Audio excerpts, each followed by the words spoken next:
So you've added DialogFlow to your ManyChat account and you've created great intents, great entities. You've been teaching the brain how people are responding to you. But somebody said something that the bot and the AI just didn't understand. Inside of this video, I'm going to show you how to set up a default reply.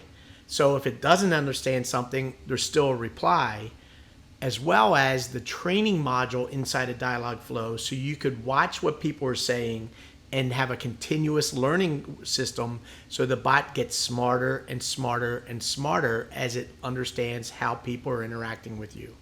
So let's hop over to DialogFlow and let me show you the default reply and the learning that you have in the dialogue system. Before I do that, I want to welcome you to the channel. I'm Smarty with the ProEdge team, and I'm so glad you're here. I'm all about helping realtors and investors get more advantage by taking advantage of technology and strategies to drive more leads and make this the best decade ever. If you haven't already, consider subscribing. Let's hop over to the DialogFlow and let me show you how you train the bot to respond to things that it doesn't understand. Okay, here on DialogFlow, the first thing you're going to want to do is have a fallback intent. So in one of my other videos in the playlist, I talked about in detail what an intent is in DialogFlow. That's not my intent here. What I'm going to do is show you how to set up that default. So under intents, you're going to hit create new intent and create one that means something. So like I have the default fallback intent is what I've created. Now this is going to be the catch-all. So in the fallback intent, you could either have a standard text response. So if somebody says something on Messenger that the chatbot and the AI doesn't understand, you can come back with something like, hey, I don't understand what you're asking for, so let me get that over to Smarty the Realtor, and he surely can help you. Have a nice day. And then it can end the conversation there. Or, as I showed in other videos, you could have what's called a custom payload, so you could actually map it back to a ManyChat flow.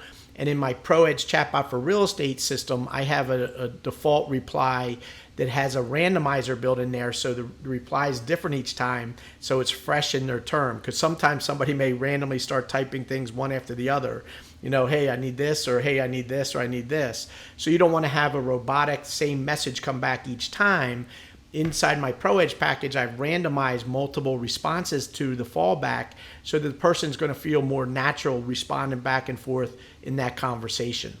Now, once you have your fallback, inside of DialogFlow, they have what's called the training module. So in the training module, you could see all the conversations that are happening. And you can see just today, in this case, hello, I would be very interested in a rent to own. Somebody responded to that.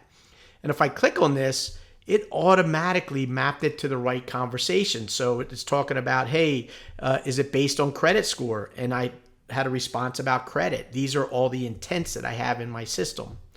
Now, what you can do in the training is up at the very top, you can click on the top filter and say just the ones that are not matching. So in the last couple days, there was a few things here in the bot where the bot just didn't know what was going on. So as I come down here, do you take section 8, right? Now, section 8, it mapped it properly, but as I come down here, they said other things that it didn't know how to respond. So it said, what about Philly, right? So what about Philly? I could have a response that I set up, an intent that I map it back to by clicking on this and set up location data, right? Or another type of intent. So basically you're training the AI brain. If they say something that you don't need, you could just simply hit that little trash can, and then the bot, next time they say that, it won't treat it as I don't know. It knows that to ignore those kind of messages. So inside of the conversations, when they say you're welcome, I want to come back with, wow, handsome, right? Well, how handsome, I may want to have a positive response like, hey, thank you, right? And map that in there. So you're handsome, thank you, and move on. So that is how you train the DialogFlow AI. You're going to have a fallback when they don't understand what they're saying. And then you could look at training, continuous training of the bot, so that as people are saying more and more things to your messenger, your AI brain is getting smarter and smarter along the way. I hope you enjoyed this video. Hit that bell so you don't miss the next one. As this playlist and on my channel, I'm always providing tips and tricks around technology, and especially around chatbot marketing and AI, to help you become the dominant realtor or investor in your market. Enjoy.